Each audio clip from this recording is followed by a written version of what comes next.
Hellblazer podcast.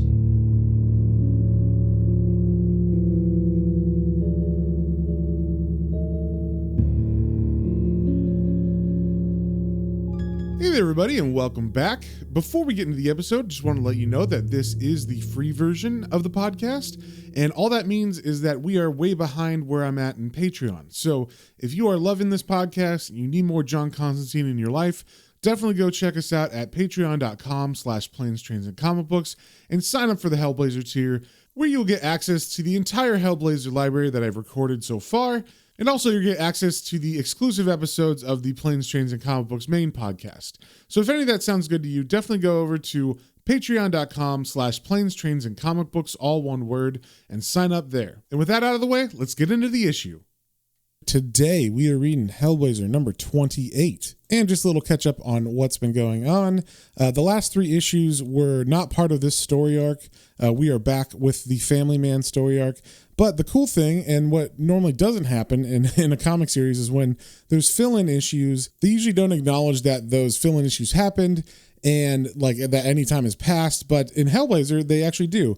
So this issue actually picks up the Family Man arc, and it actually acknowledges that it is 3 months after the first one, which was issue 24. So what happened in issue 24 is John Constantine found out that his friend, who is like a rare commodities dealer, was dealing in serial killer goods. So he was finding and selling actual like crime scene evidence or mementos that were from actual serial killers and selling them to people who were interested in that stuff. And John actually interacted with the Family Man serial killer when the Family Man stopped by Jerry O'Flynn's house where John was staying, and unknowingly gave the Family Man his next target, which was a family named the Lucases. So the Family Man actually went and killed that family, and that is where we're picking up after that murder, and John just getting back to London after kind of hiding his head in the sand and running away from his involvement in those murders. And first things first, we got the cover here. We see two pairs of hands clutching a set of dolls, a man, a woman, and a child who are all headless, and also a Constantine doll that is not headless. And we start off on the first page with kind of an origin story of the Family Man. We see someone looking through the keyhole of a door. It's a first-person view, so we're seeing it through that person's eyes. And what we see is a woman and a man lying in bed. It seems that they have maybe just had intercourse and they're sleeping. And the woman is laying kind of above the sheets with her blouse open and her chest showing. And the man is face down asleep and his hand is grabbing on one of her breasts. Then we see a hand open the door and walk into the room. And then the art switches from first person to third person. And we see that it is a boy who has come in the room, and he's kind of looking at the couple in horror. And as he does, he raises his hand, and we see that there's a hammer in it. And he raises it high above his head and brings it down and smashes the head of the man. And that action causes the man's hand to grasp very hard at the woman's breast. So she wakes up, but she doesn't really realize what happened. She's kind of still drowsy and possibly like she's been drinking because she doesn't really understand what's going on. And then she sees the boy staring at her and she says, "Samuel, is that you?" And he responds, "You're so beautiful, mother. I wish I didn't have to love you." And she still hasn't realized that the man next to her has his head smashed in. So she says, "It was just a bad dream. Give me a kiss and go back to bed before you wake your father." And when she says that, he lifts the hammer kind of sideways because she's sitting up in front of him, and he proceeds to beat her to death as well. And after the deed is done, he says, "That's right, mother. A bad dream, that's all. It's over now.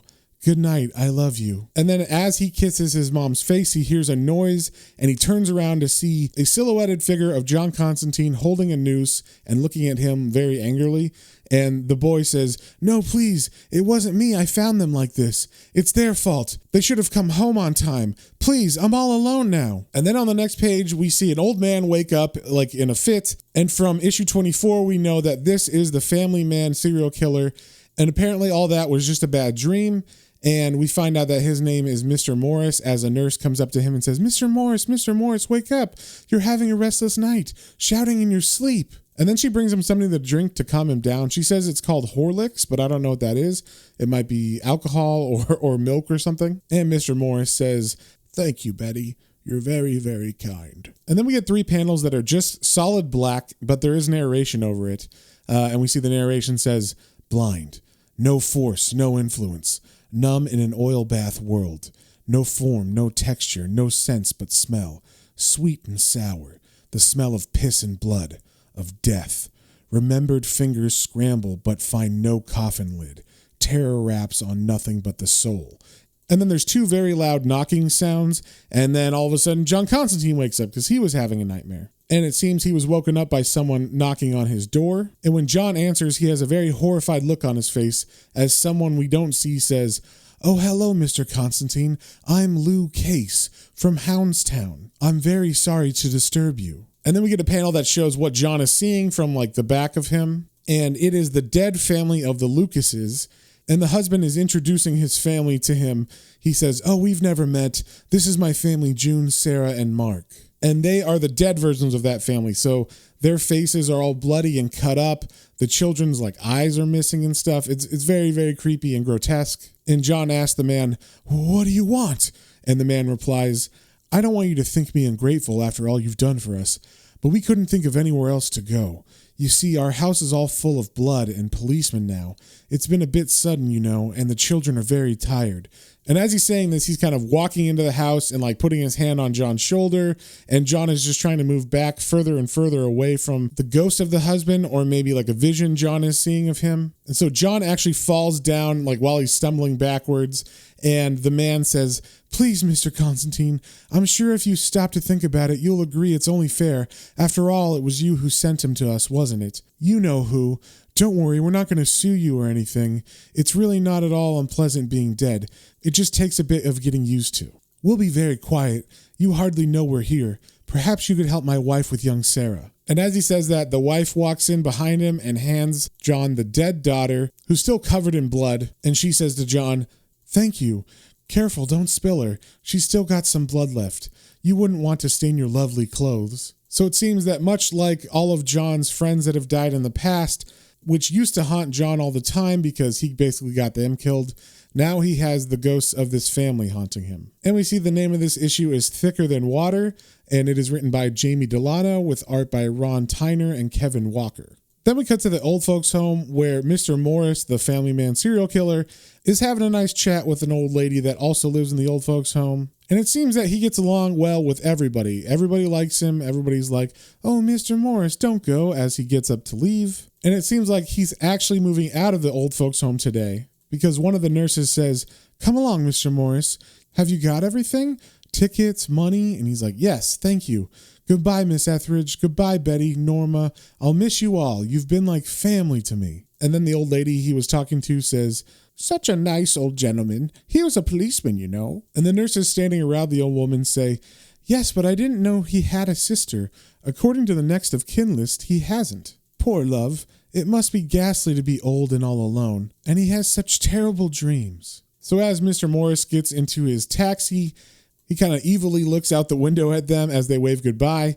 And it seems like he's dropping his facade now because in his mind he says, "Idiots, stupid cattle, shit people." And then he tells the cabbie to take him to a pub near the police station. And then we cut back to John in his apartment where he's shaving and waking up from the horrible visit from the ghosts. And the narration says, "The dream was brutally obvious. Lou Cass, Lucas, Houndstown, Dogsthorpe. The family man killed them. I sent him there and he cut strips off them with a bayonet. I talked to him. I shook his hand. I know what he looks like, and I know what he does. It's been 3 months. Why haven't I done anything? I burned all the evidence. I didn't go to the police. I haven't even consciously thought about him since. Why? Because I'm scared. Why am I scared? Because he's old and he's been killing people for years? No, it's because I liked him. Before I knew, something that he said perhaps, a gesture? Just for a second, I thought I saw myself behind those eyes, trapped, old in a ruined fantasy. I have to find him, don't I? The poison must be drawn, analyzed, an antidote discovered." And then we cut to Mr. Morris, who is now at that bar, and he's going over the series of events that happened when he met Constantine in O'Flynn's house. And the narration says, "First rule of the game, no witnesses. He should have killed him there and then in O'Flynn's house.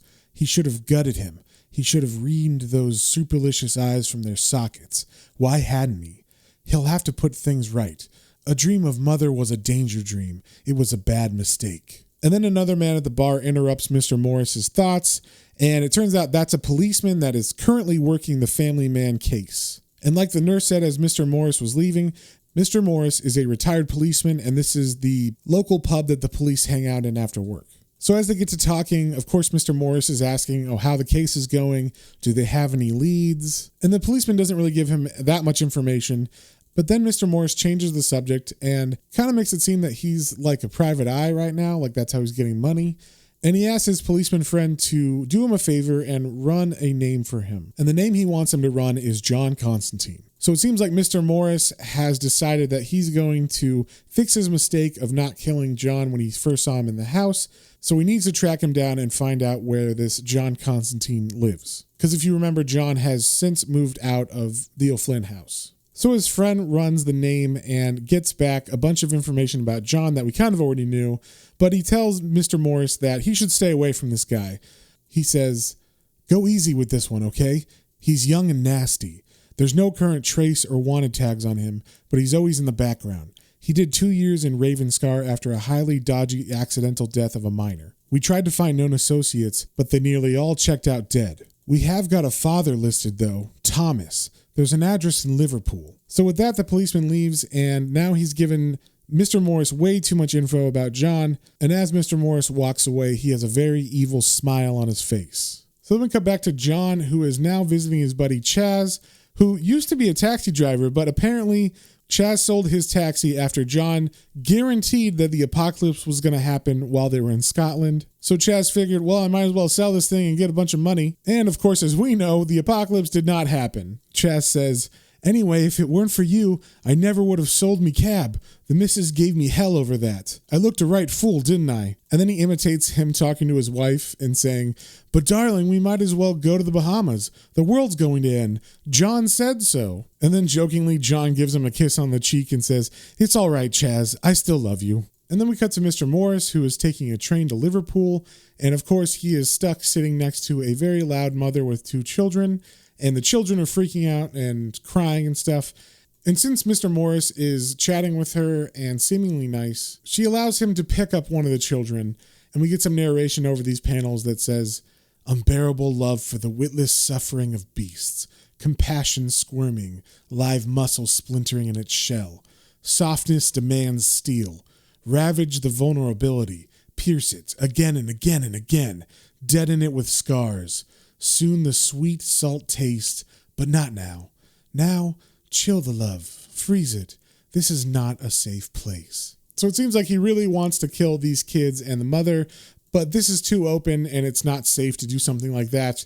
And plus, he's saving it for later. Then we cut to John, who, after talking to Chaz, is going into some sort of sex shop. And the reason he's here is because the person who was ordering these special artifacts from serial killers was a man named Mr. Hackett. And I can't remember exactly how he knows this name, but it did happen in Mr. O'Flynn's house when Mr. Morris came to pick up his package that had the Lucas family information on it. So that is why he has come here. This is the business establishment of Mr. Hackett. So John is able to get entry into the back room through the secretary.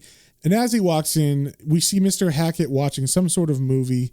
And John had told the secretary that he was Mr. O'Flynn. So Mr. Hackett is expecting Mr. O'Flynn, and his back is towards the door. So as the door opens, he says, "Hey, Jerry, where you been? I haven't heard from you for a while. Come on, tell me what you make of this. Is it genuine Bangkok torture snuff or a Taiwan fake? There's no soundtrack, otherwise I'd know for sure. You can't mistake a scream with real pain in it." So John already knew this guy was a scumbag because he's buying serial killer artifacts, but this kind of clinches it, and it puts John in pretty much a mood to not give a fuck about this guy at all. So in the man's office next to where he was sitting watching the movie, there is a fish tank full of eels, and John pulls the power cord out of the projector and throws it on the ground at the feet of Mr. Hackett while he leans the eel tank over like it's going to spill water. And John actually goes one step further because he insinuates to the man that he is actually the family man killer. And this freaks Mr. Hackett out pretty badly.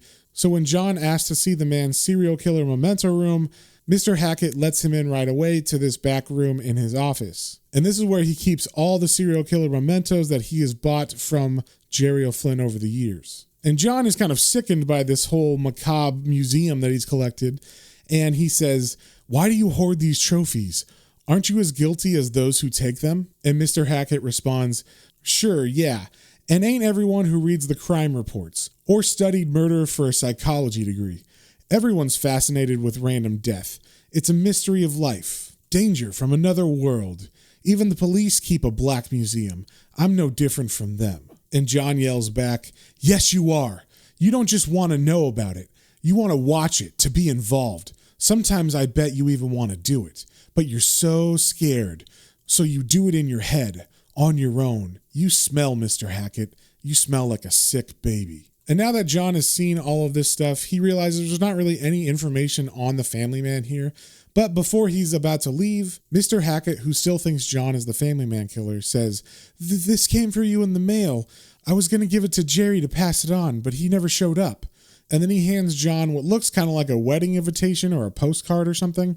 And John looks at it and it reads, "The family man is formally invited to attend as a guest of honor to the first annual convention of serial murderers of the USA."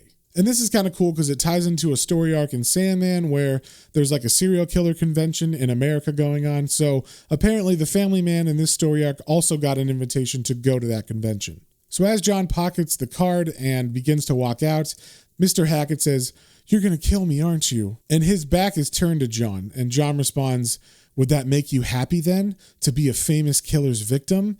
And Mr. Hackett responds, "Yes, do it now." And still with his back turned to Constantine, he kind of pushes himself against one of the walls in this museum of death. And he's just waiting there in anticipation as John walks out. And Mr. Hackett yells out, "I know you're going to. The family man never leaves any witnesses." And then we cut to Mr. Morris, who is cleaning up a bunch of blood, what looks to be a crime scene of a murder he just committed.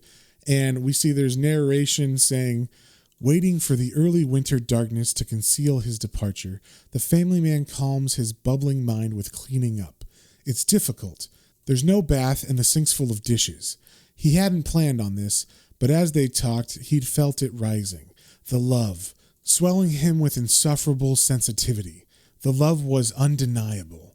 The pathetic existence of this degraded molecule of humanity had woken it, wailing for comfort. He works efficiently while the warm rush is still in him before the cold. Dull ache of his ruptured armor's healing devours his energy. No witnesses, but the policeman had given him this address. Make it look like a robbery. No big deal in Liverpool, and the investigation will just stay local. And even if they do question him, who will suspect?" And the panels under this narration are showing more and more of the scene of the crime.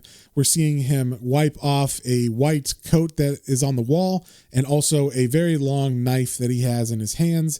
And then we see a man on the floor. We don't know who this man is exactly, but he is covered in blood and is obviously dead. And this being Liverpool, like he said, means this is probably Constantine's father. So after he cleans up, he gets his briefcase and he puts all his instruments and jacket in there and then walks out the door. And then we get a flashback of what happened before the murder took place. We see Mr. Morris knocking on the door and Thomas Constantine answering, and Thomas lets him in because Mr. Morris lies and says that he has a daughter that is pregnant from John Constantine, and he insinuates that John has left his pregnant daughter and he's looking for John to make an honest woman out of his daughter. So as the old men talk, either Mr. Morris asks or Thomas just volunteers all this family information about John. The narration reads, "Thomas Constantine's was a stunted life, born into the promise of labor.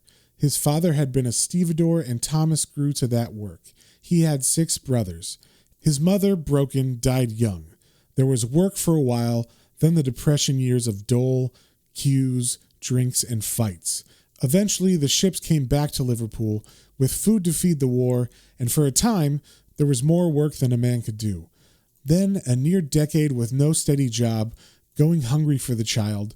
The family was all there was. Finally, another child, John. Too big and overdue, he killed his mother. Now he's killed his father too." And then we cut from narration to the actual conversation of the old men, and John's dad is saying, "Tainted, waste of good air, nothing but a cheap, flashy little crook." And Mr. Morris asks, "You never see him?" And his dad responds, "Not for 20 years. Sometimes he sends a few quid through the post when his conscience pricks him. He says he wins it on horses. Got one last week." And Mr. Morris asks, "Was there an address?" And Thomas responds, "You know what they say, don't you? Blood's thicker than water." So basically he's telling the old man, "I'm not going to tell you his address because, he's still my son, even though I hate him." And then cleverly, Mr. Morris brings up the daughter again and how he just wants John to take responsibility for his actions.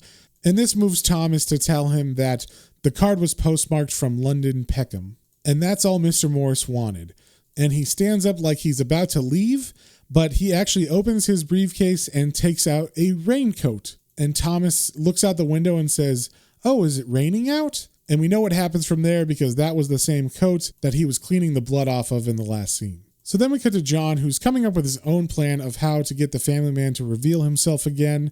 And what he comes up with is making an anonymous call to the police and telling them that Mr. Hackett is actually the killer because obviously he's got all that evidence in that secret room. And then once the police arrest Mr. Hackett and all the press come to take pictures of him, John will kind of photobomb the background so you can see him dead smack next to Mr. Hackett.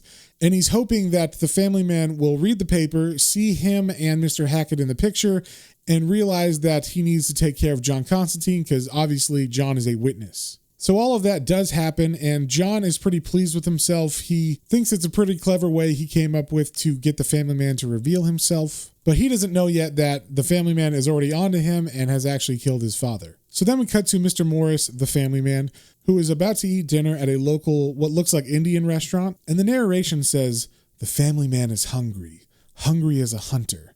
So as he's being served his food, Mr. Morris is eyeing the wife and child of the owner of the establishment as they walk back into a private room. In what seems to be a bit of luck for the family man, a couple of patrons are harassing the owner and calling him a bunch of racist names, saying they're not going to pay the $15 for what they're calling curried dog food. And the owner's arguing with them and saying he's going to call the police. So he's distracted. So Mr. Morris takes this opportunity and he walks back into the private room. And we are just seeing it from the outside. So we're just seeing the argument between the patrons and the owner as the room door is shut and stays on that shut door for a while.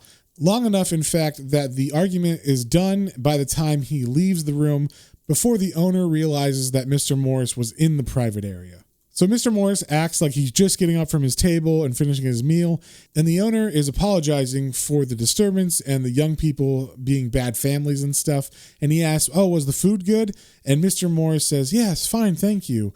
And he pays the owner and walks out. And as he does, the owner yells a very loud scream that is coming out of the window of the apartment above where the private door led to. And then we cut to the next day where John is hanging out at Chaz's new workplace again, and he's reading the morning paper where we do see an actual photo of the family man killer suspect held, and we see it is Mr. Hackett, and you can totally see John Constantine's face. So he's all happy, and he's thinking that the family man's totally going to come after him now, and he's going to be ready. He's just got to prepare. But then while he's sitting there, a news broadcast comes on the TV, and it says, "Reports are just coming in of a multiple killing in an Asian restaurant tonight in Peckham, South London. Despite earlier confirmed police reports of the arrest of the suspect in Soho, first indications are that this is the work of the family man." And upon hearing that, John is having a realization, his cigarette's falling out of his mouth as he stands kind of flabbergasted watching the TV. And he says, "Shit, he's already here." And then we get some narration of John's, and he's saying, "He's ahead of me, and he wants me to know it. How did he find me? How close is he? Christ, and I thought I was being clever. I thought that I'd have time to work out what to do when he got here." So John runs out of Chaz's work and back to his new apartment, and the narration continues, "This is real. He's trying to kill me. I'll have to fight him. Not in my mind, in the flesh. I'm going to have to beat him. And then what? Arrest him? Jesus, this is serious. No wonder I've been hiding from it. Murder. It's got a pulse of its own. Slow, cold electricity. If it comes to it, Constantine, do you really think you can do it? Face to face, eyeball to eyeball, teeth to muscle, steel to bone?" And as he says this, he actually has a loaf of bread next to his bed, and he sees there's a bread knife next to it, and he takes the bread knife, and the narration says, "What's the drill? With knives again? Stab and twist. stab, and he stabs it into the bread and twist. And as he says that, the bread kind of falls apart in his hand and he goes, "Oh, hell," which I guess is kind of insinuating that he's not going to be able to fight this guy hand to hand. And that is the end of the issue. And wow, I really like this issue. It was a really fun and kind of a good build-up, especially after like some of the other really long story arcs. This one seems to be kind of moving along quickly. And also we're getting a lot of history and lore about John Constantine thrown in, which is always fun. So with that, if you guys have any comments, questions, or suggestions, you can email me at planestransandcomicbooks, all one word, @gmail.com. And we will see you on the next one.